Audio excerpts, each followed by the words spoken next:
तुम ये लकड़ी लेके कहाँ जा रही हो? ये देखो हमारे पास कितना अच्छा खिलौना है। ये लकड़ी मेरा खिलौना है। ये लड़की पागल हो गई है, लकड़ी को खिलौना बता रही है। तुम दोनों मेरी बहन को क्यों परेशान कर रहे हो?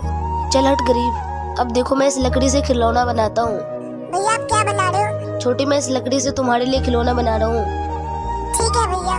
जब तक मैं अपनी छोटी बहन के लिए खिलौना बना रहा हूँ तब तक आप भी मेरी तरफ अपनी छोटी बहन से बहुत प्यार करते हो, तो वीडियो को लाइक और चैनल को सब्सक्राइब जरूर करें।